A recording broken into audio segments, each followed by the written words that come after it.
So today is March 28th, 2023, and this week there were 68 reported cases of COVID-19 in the Charlotte-Mecklenburg County, which was a 39% decrease over the past 2 weeks.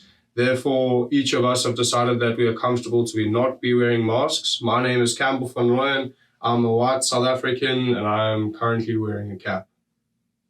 Yeah, my name is Frank McKinney. I go by Coach Frank. I'm a coach at Queen's University of Charlotte. I'm the men's head rugby coach. I am a Black African-American male, not wearing a cap. So, Coach Frank, COVID-19, how did it all start? What was the first thing that went through your head when it all came around? So I had, if you let's rewind and go back to 2019. We had just come off of winning the D2 National Championship. We had done one sevens tournament in February, and then March, everything shut down. So we were getting rumors that they were going to shut the school down. They're going to send everybody home. And during the middle of one of our practices, an email came out that they were shutting the school down. They were sending all the players home. Our season ended. What a lot of people don't know is that if COVID had hit 3 months earlier, we would have never had a national championship. They would have shut the rugby season down. So, I mean, it's crazy. And one of the things I will never forget is I was sitting inside my office, and there was probably like 15 women out in the parking lot crying. And I didn't think anything of it. And then I was here in the office finishing some paperwork up. And then 2 hours later I left, and those same women were still in the parking lot crying. And what I was told is it was the women's lacrosse team who had one of their best teams, and their season had just been shut down, is what somebody told me. So, yeah, it's pretty crazy when you look at life, how, we were able to, if it was 3 months earlier, 3 to 4 months earlier, our season would have ended. So. And I mean, that was still in the early stages of the program. Very early stages. Yeah, very early. And we had taken fourth in the country the year before. We had brought in better players.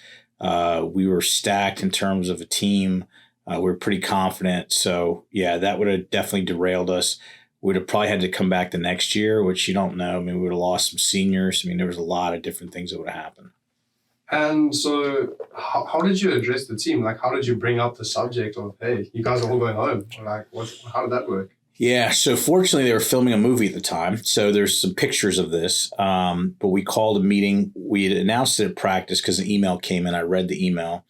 We announced we had a meeting the next day. All the players came to 120A and 120B.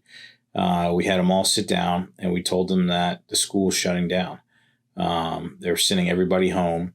And I told them, I said, the good thing is we played in the fall. I said, please be sensitive to other teams because the spring season teams are not able to finish their season. So it's pretty sobering in terms of having to tell a team that is dialed in and working hard and is trying to come back and defend their championship. But being a coach, it's one of the things you have to do is you have to deliver the bad news or the good news. So brought everybody together. I told them to stay in touch because, if you look back then, as a country and as a world, I think people didn't know exactly what was going on with COVID. I mean, they had some ideas on how to combat it. They had some ideas on how to protect yourself. But I think the data they have now is a lot more advanced than what they had then. So, yeah, I had to tell all the players, and that was our last meeting for a while. And how do you think the players took it? Do you think some of them thought it was a joke? Do you think some of them were like, well, we'll be back in a month, so it's not even that much of a big deal? Yeah, I think they were all in shock. The good thing is the email had gone out to the whole student body. I had made an announcement. But I think in everybody's mind, I think they were thinking that this is going to be short term and everybody would come back and we'd start playing rugby and life would go back to normal. I think in my mind, I was like, I feel like we'll figure something out. There's a lot of smart people in the world, and then we'll at least be back. So if you think about this was 2020, March of 2020. I thought we'd be back for the fall semester. And so with you guys now completely being isolated pretty much from the team, how did you handle communication with the team? Did you guys stay in touch? Did you do calls? How did that all work? So the first thing you got to do, as a coach is the first thing you think of is, why is this happening? You know, I'm not able to coach now. The coaches can't coach, but you don't really have time to think of that. So we started sending emails out because as a coaching staff, we really didn't know how long this was going to be. Like we had some ideas and some guesses, but you know, it's a pandemic and I'm at an advanced age, but I've never been through a pandemic. And I don't think anybody in this school has been through a pandemic. So we had some guesses on when we thought we'd come back, but we really didn't know. So for us, we wanted to make sure that we kept our team intact because, you know, people could stop going to college. They could do a bunch of different things. So we made sure we sent some emails out. We wanted to make sure the incoming freshmen all felt a part of it. So we started doing some Zoom calls to bring people in to talk to them and just basically make sure that, you know, the team knew, hey, we're still here. You know, we still got goals. Yeah, but it's just Zoom calls. Yeah. Oh, wow. That must have been kind of crazy because also to schedule those with having players from all over the world. So that must have also been an interesting new curve to understand. Yeah. So if you think about it today, at that time, we weren't as international as we are now. You know, I think we've got 4 players from South Africa, 4 from England, 4 from Latin America, 3 to 4 from Latin America, 1 from Australia. So the time now we'd really struggle. Then we weren't as international as we are now. We had our international population was a lot smaller. So scheduling the calls was a little easier. But the biggest thing is just to tell players we're still here. Like we're here to talk. We're here if you want to talk rugby. We're here if you want to break down film. We're here. Set up some bonding calls. Make sure we pulled the freshmen in. Those are the big themes that we had then. So it obviously didn't end when you thought it was going to end. No. So when did you realize, okay, we might be a bit longer than we had thought? Well, the news, you know, people have different thoughts of the news, but I think the news comes in and talks about how many people die every day. And I think when that hits you, it's like, uh-oh, you know, this is a lot. I think as the fall semester started up and we were not back on campus, that was sobering. And I think if I remember correctly, we came back the following spring, but we were under a lot of terms of deadlines and practices. And, you know, our trainer, I think, is the best in the business in the U.S. in terms of rugby. And we just put a plan together because we have a large team. We have a contact sport. And we're really at risk in terms of catching it. But what's crazy is that we probably had the best numbers in terms of players not catching it. And I think it was because our players stayed in. You know, they weren't going out as much as some of the other teams. You know, we stayed to ourselves. We stayed contained. We had the first game of the year was against Southern Virginia University. I'll never forget this.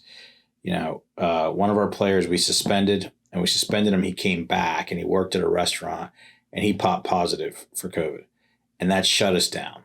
And getting shut down was just, I mean, it's traumatic as a coach because, you know, you don't want your young men to have to go through when they're working hard. You don't want them to have to go through this trauma. But the young man we suspended came back. He popped positive. So I had to call the Southern Virginia coach for the first game of the year and tell him that we couldn't play because our team was being quarantined. Horrible call. I remember exactly where I was. I was in a parking lot in front of a restaurant called Firebirds. It was down the street from my house. And he called him and he said, man, I'm so excited for the game. You know, we're getting away from this COVID stuff. And I said, man, I got bad news for you. So we're not going to be able to play. And I got to give it to him because I don't know if I would have taken it as well as he did, but he took it very well. Ironically, he was also the last game of our season. And he called me to say that they popped positive on the last game and couldn't come. So I wanted to be upset, but I couldn't be upset because he was pretty gracious with me. So. And how was training during that time? Like, what were the differences pre-COVID than in that when you just got back? Like, COVID was still a real thing. Like, everything was people were getting it. So what measures had you put in place to combat that? So a couple things we did. The first thing we did, we sat down with Kat and we're like, we need to make sure, you know, that we give our players the best chance to be safe and to be healthy. So we wiped down all the bags. After every practice, we would take wipes and wipe them down. The other thing we did that really we still do today is we broke our groups down into smaller groups. And we did that because we felt like we could manage having any type of transmissions if we broke them down to smaller groups. So what's funny is we still do that today, and we do it now because it's easier to give instruction to smaller groups than it is to bigger groups. Mm-hmm. So it's funny because we took that, we sat down as a coaching staff and like, man, that worked really well. But that really came from COVID. The players don't realize that, but that came from COVID because we were trying to make sure we protected our players. So break them down to small groups, making sure we wipe down the bags. We also had we videoed practice so we could contact trace. So if somebody had popped positive, we would try to contact trace. So contact tracing for us meant if you were around somebody for 10 minutes at a time, then you would be pulled into that group of people that have to quarantine. We also, what would happen is if somebody became positive, and I'll never forget this. So it was, we would all take our tests on Monday. And then usually Tuesday night, they would FedEx the tests off. They would get tested. And then Tuesday night, because I'd usually be eating dinner, if something popped, Kat would call. And she would call, and I'll never forget these calls. She'd call. She's like, hey, hold on a second. And she was usually patching in the other coaches, which was like, I knew it was bad. Like, she wasn't calling to say, hey, you having a great dinner? We can't wait for practice tomorrow. She was calling for bad news. So, those were the measures we had. And at that time, the quarantine time, I think it was 14 days. It was it was 14 days. Wow. And the players, to me, it was like they were in jail. They would have to go over to a dorm. The dorm was set up just for quarantine. And I remember as a coach, I would just be like, man, my players are in jail. Like they can't get out. So we'd bring pizzas and try to bring food over and go see them, and just, interact with them. So. Wow, no, that must have been really, really tough on you as a coach and as the players. So what do you think, you mentioned the one thing from COVID, is there anything else that you think you've learned from COVID that you're now incorporating into your coaching? Yeah, so one of the things that happened to me, and this was the preseason, I want to say so it was August of 2021. And I don't even know if you know this. So I started feeling bad. Like, I just was feeling bad. And I was sitting in my office and I was sweating. I mean, sweating. I'm like, man, something's not right. So I called Kat, and this was like the day before our preseason. So we've got all our practices. We've scripted out a couple days. We've scripted out a couple sessions. We kind of know where we want to go. And Kat comes in and gives me a rapid test. And a rapid test is supposed to take 15 minutes. She tested me, and within 3 minutes, I tested positive. I immediately got up, packed my stuff up, and went home. And this is probably not something I should have on air, but we had lifting the next morning. So I snuck out to make sure everybody was lifting outside, looking into the thing. And Coach T walks up, and it's like 5:30 in the morning. Like, you guys are lifting at 6. It's like 5:30 in the morning. Coach T comes and goes, man, you're supposed to be home. And it's like pitch black, and we're in the middle of the field looking up into the thing, and we stood away from each other. And I think I came to the parking lot a couple days for training because, I was like, this sucks. But yeah, it's. I think there's a lot of things from COVID that just, I don't want to say scars, but just like things that you remember that were like just horrible. So I think in terms of what we took, I think those small groups thing was one. I think, I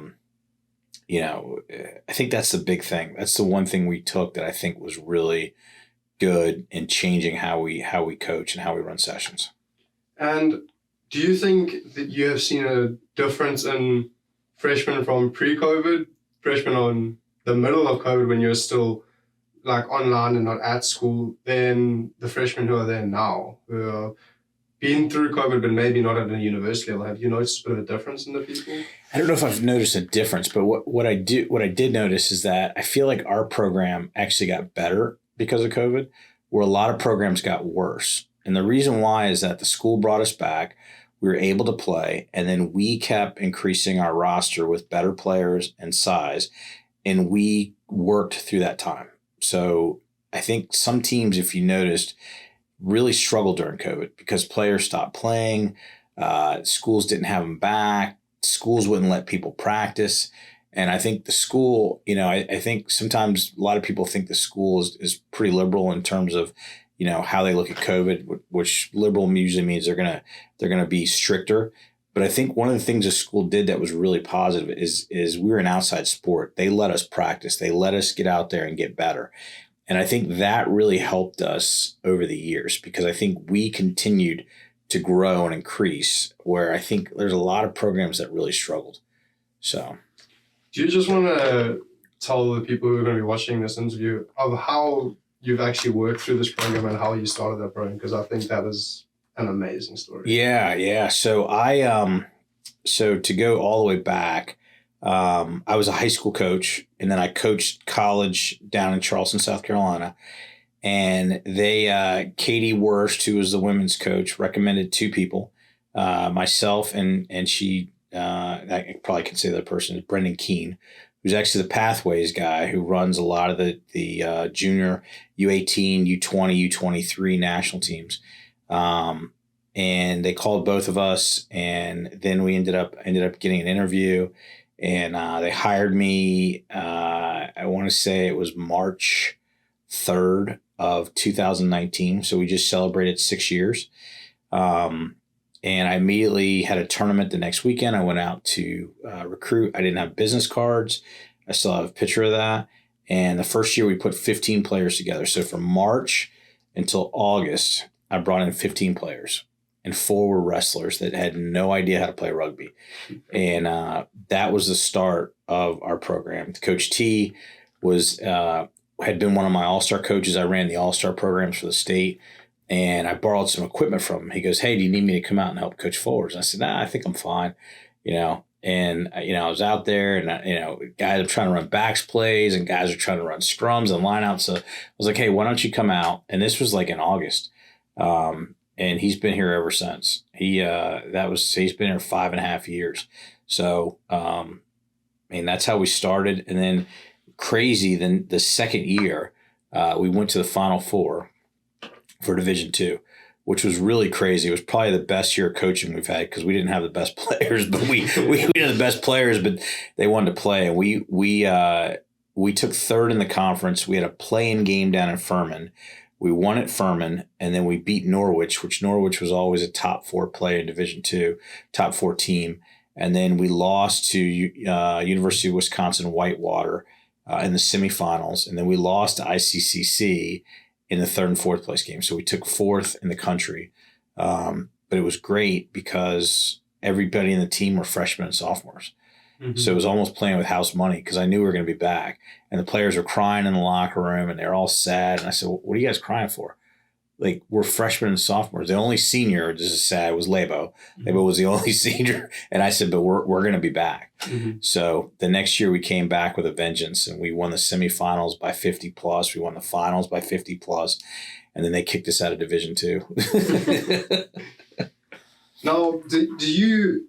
during COVID, while you were like a bit isolated, did you pick up any hobbies that you didn't have during or before COVID, rather?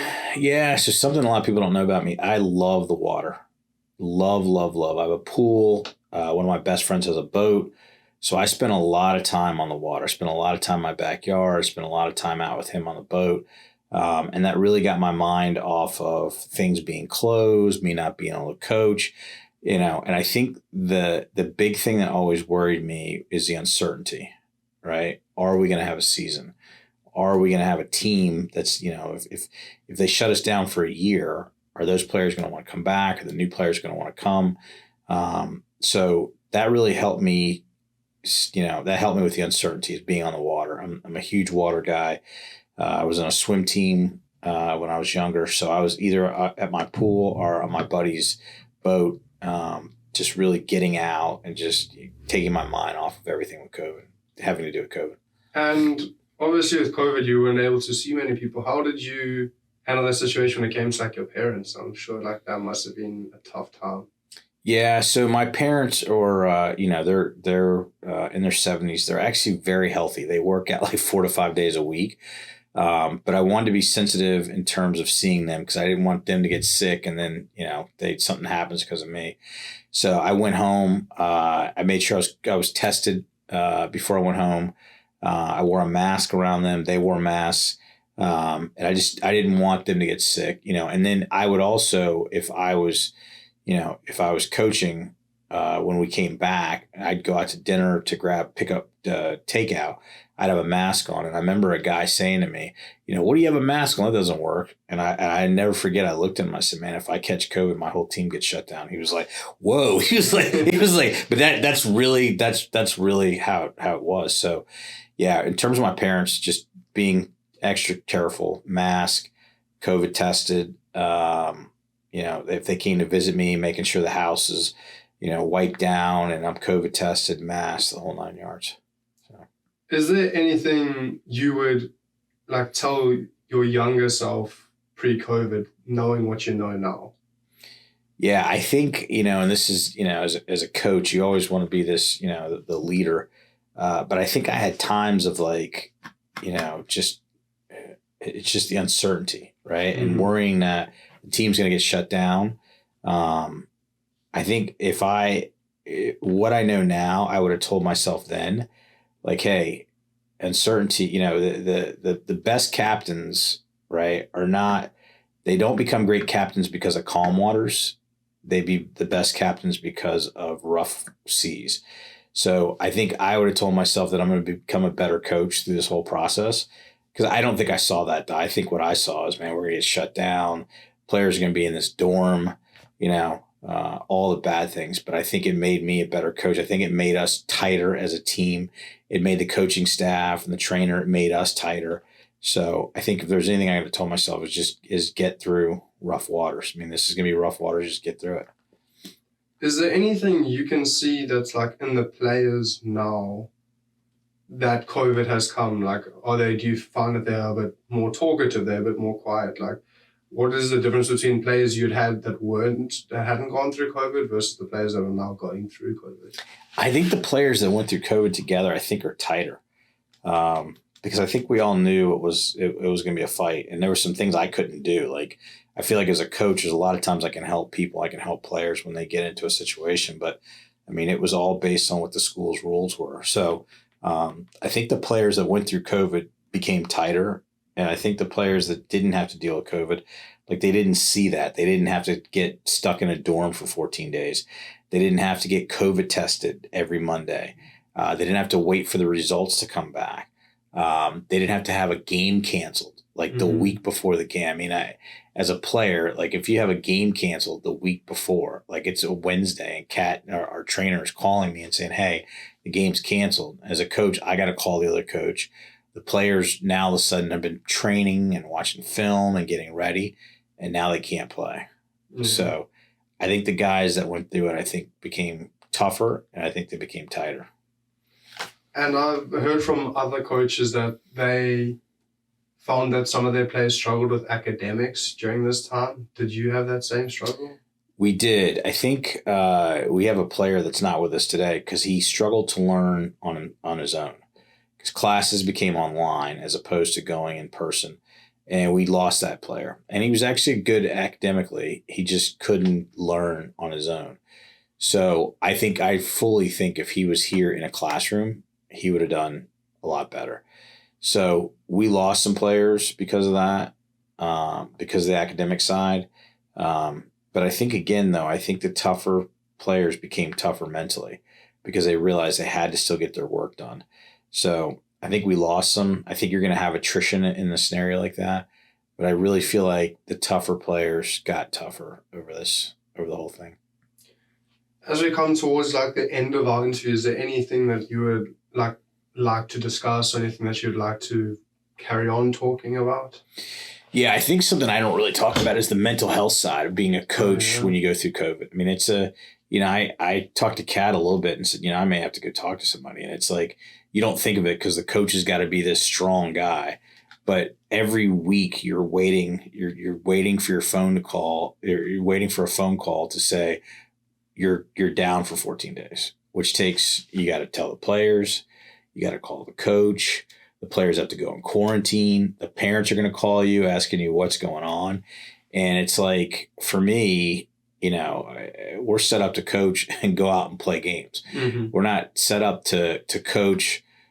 Somebody gets COVID, they all get shut down. So it's something we did and we had to do, but it takes a toll though. I mean, it really takes a toll every week you have to wait to find out whether you can play or not play. And then you got to wait to find out if the other team can play.